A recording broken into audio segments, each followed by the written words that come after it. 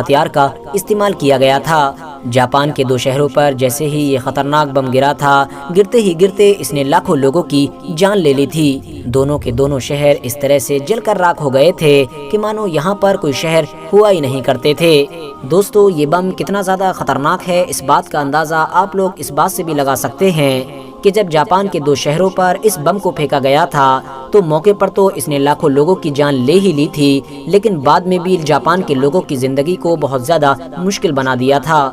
کیونکہ 1945 کے بعد سے لگاتار کئی سالوں تک موت کا یہ آنکڑا بڑھتا گیا تھا، کیونکہ جو لوگ زخمی حالت میں بچ بھی گئے تھے وہ بہت بڑی بڑی بیماریوں کا شکار ہو گئے تھے۔ اتنا ہی نہیں، سب سے زیادہ حیرانی کی بات تو یہ ہے کہ آج بھی کہ جب اس حادثے کو 70 سال گزر چکے ہیں، جاپان میں پوری طرح سے اس کا اثر دیکھا جا سکتا ہے، نہ صرف ایگریکلچر فیلڈ میں بلکہ انسانوں کے اندر بھی، کیونکہ اس شہر میں رہنے والے لوگوں کی نسلوں میں آج بھی ایسے بہت سارے بچے پیدا ہو رہے ہیں کہ جو پیدائشی طور پر بہت زیادہ بڑی بڑی اور خطرناک بیماریوں کا شکار ہیں۔ بہت سارے بچے انہی گھاتک بیماریوں کی وجہ سے اپنی جان بھی گنوا دیتے ہیں۔